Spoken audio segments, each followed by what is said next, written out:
Fire Emblem Gaiden. The time has come at last. There's been quite a while, but we're finally back to Fire Emblem Gaiden. The last time I played this game was in November, and now we're in mid-February. Now, I realize a lot of the people watching the series later on are just going to be binging it all at once, so it probably wouldn't seem like much of a time gap for you guys at home. But it's going to take some getting used to just get back into the groove of things, although I do remember the last thing I did was with Celica, so we're going to go over and do some more with Alm right now.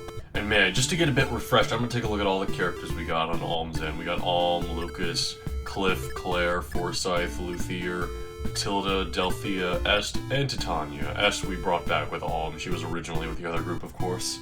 This is unfortunately all of our group. In fact, I can't go down any further. We still have some characters who are dead, which is rather unfortunate. In fact, I don't even remember all of the ones who are gone, because some of them have been brought back and brought over to Celica's army, like Gray, for example. Oh, but I think Python's completely gone. Yeah, that's one. Anyway, let's get moving over to the Rigel Plains over here. Starting up a battle. Man, it's been a while. Getting nostalgic hearing Alm's battle music over again. But here we are. And, would you look at that? Doesn't that, sir, look very familiar? Anyway, all you need to know about that gentleman right there, who's in charge of this army, is that he was part of the Rigel army, but he's also the lover of one Titania, the girl who's in our ranks right now. So because we went to another path of Alm and recruited her, he's now fighting for us, making this chapter where we have to take on this group over here a lot easier. We aren't just going to let him fight those guys alone, though. We can recruit him after this battle, and in order to do that, he has to stay alive, of course. Man, everything's just coming back to me as I'm doing this. The weird green dot that appears in the corner for some reason every time I click on a character. Cliff with his incredible bow, and Lucas here with his speed ring, allowing him to go all the way up here, although I'm not going to do that just to stay safe. The boss of these guys over here is Jerome. Looks like he's going for just one of these random soldiers, the Aladdin soldier. The enemies here are, of course, prioritizing heading straight after these guys right next to them, seeing as how we're a bit further away. And that must be such a cool moment, just seeing the armies clash against one another. These people who were once fighting for the same king. You know, I often disregarded what Celica would say. In the scene where she split up with Alm at the beginning of Chapter 3, part of the reason was because her route doesn't exactly go anywhere, which we'll get into, but I guess I can definitely see where she's coming from here, when she says all people of Valentia are people of Valentia, and they deserve to be reasoned with. You know, that really comes to life in this chapter here, where we have these guys who were once fighting under King Rudolph and Rigel actually helping us now. Looks like the head of these guys is going for them now. It doesn't say his name for some reason, although his name I can just go ahead and say it's Ezekiel, or just Zeke, spelled Z-E-K-E. Alright, let's get moving up to them. They do have some bow guys right away, and that could be dangerous for our Pegasus Knight, so let's instead have Lucas head up. That might be dangerous for Lucas as well. I honestly don't know who to send up. The biggest danger right now is that the boss of this whole chapter and the most dangerous unit here is just... Where is he? Is that him? No, that's not him. That's him right there. He seems incredibly powerful. He's got 20 power, which to compare to these guys got 12. In most of our units, like how much does Matilda have, for example? Matilda has 15. So above the regular units, but far below the boss. Let's move up a bit more. Hopefully the other guys can handle the attack. We'll have Lucas defend the bridge. We want to have all of our units ready so we can jump in with the magic, with Alm and his Thunder Sword, with Cliff using the bow, all that stuff. We want to just hit him with it right away. Okay, looks like the boss is just going for another one of their jobbers. That's okay. He'll take just another damage. I don't think they have any sort of healing methods on their team aside from the healing platform, although unfortunately this guy missed. What an unfortunate final act, eh? Okay, yeah, these guys are going for us now. Going for Luthier, it looks like. Ow! Okay, good dodge, Luthier. Hopefully the other one doesn't go for you as well. That could be very dangerous. Okay, looks like they are. Oh no, they're going for Titania. Okay, well their accuracy's terrible. Alright, I'm cool with that. I actually don't think I've seen that sprite. Did we just recruit Titania as soon as we ended last recording session? We might have. Or at least last recording session with Alm, because again, last part was with Celica. Why are these guys called RDM with a capital M at the end?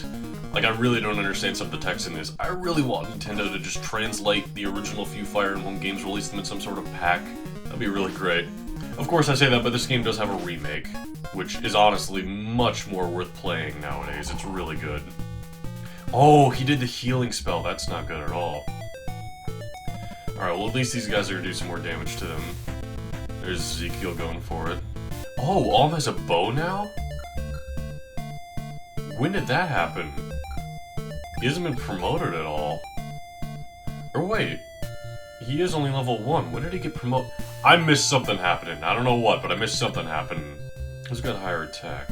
Whoa, Lucas has some pretty good attack. Of course, he's only going to attack once, seeing as how, you know, he's very slow.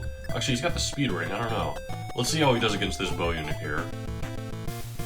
Accuracy is very good. 9 damage, that's pretty good. If he attacks twice, that's actually very helpful. Only takes 2 as well. Yeah, he attacks twice.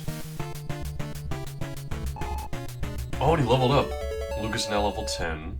And he can actually class up, that's very good. Lucas seems to be a really good unit, and the fact that he can class up from that seems to be very good as well. We can thunder this one with Luthier. That's one way we can kind of reach this guy without going all the way out there. That works. And then the Pegasus Knights can take care of the other one. 12 power, what's their defense? Their defense is 10, that means we do 2 damage. We have a higher speed stat, so we hit twice. So Claire should be able to finish the job right here and right now. Oh, but that accuracy is not good. Oh, Claire landed the hit, that's good. And we dodged, that's also good. Oh wow, we landed both times, good job Claire. That is very impressive. Also a level up for Claire herself, she's level 11 now. The one I'm kind of worried about right now, though, is Claire, just because she is exposed and does have kind of a weak defense stat, only 4. In fact, she also is missing a little bit of health just since she leveled up. Can Forsyth?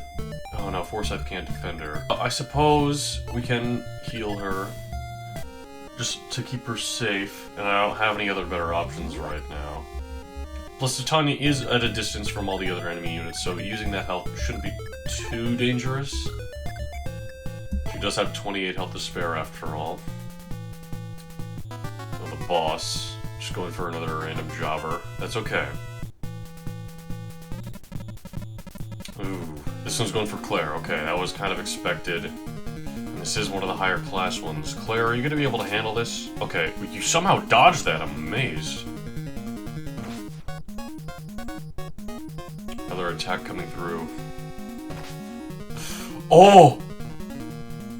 I can't... She would have died. Huh. I don't know how she dodged that other attack. Healing her didn't even matter. That other hit would have killed her for sure. We need to start playing more carefully. Apparently, anyways. This is just a lower class one. I'm not too worried about Matilda here. You know, only 4 damage and Matilda's attacking back.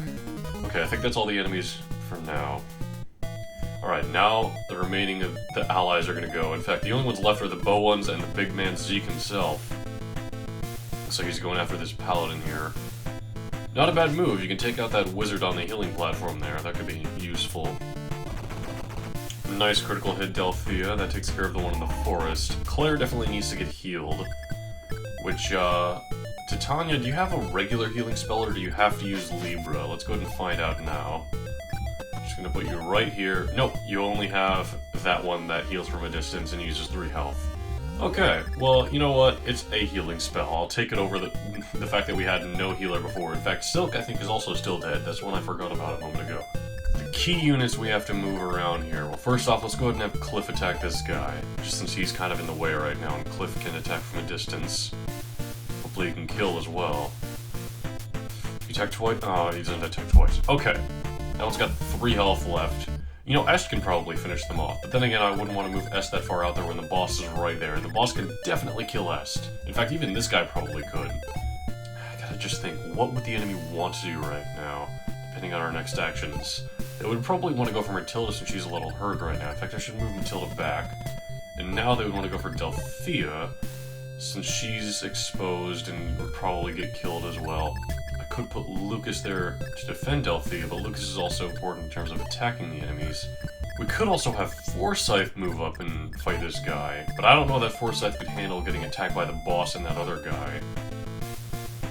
Although this kill is important because he is getting there in terms of leveling up to get his next class. He's not quite on the level of Lucas just yet, but he's close to leveling up right there.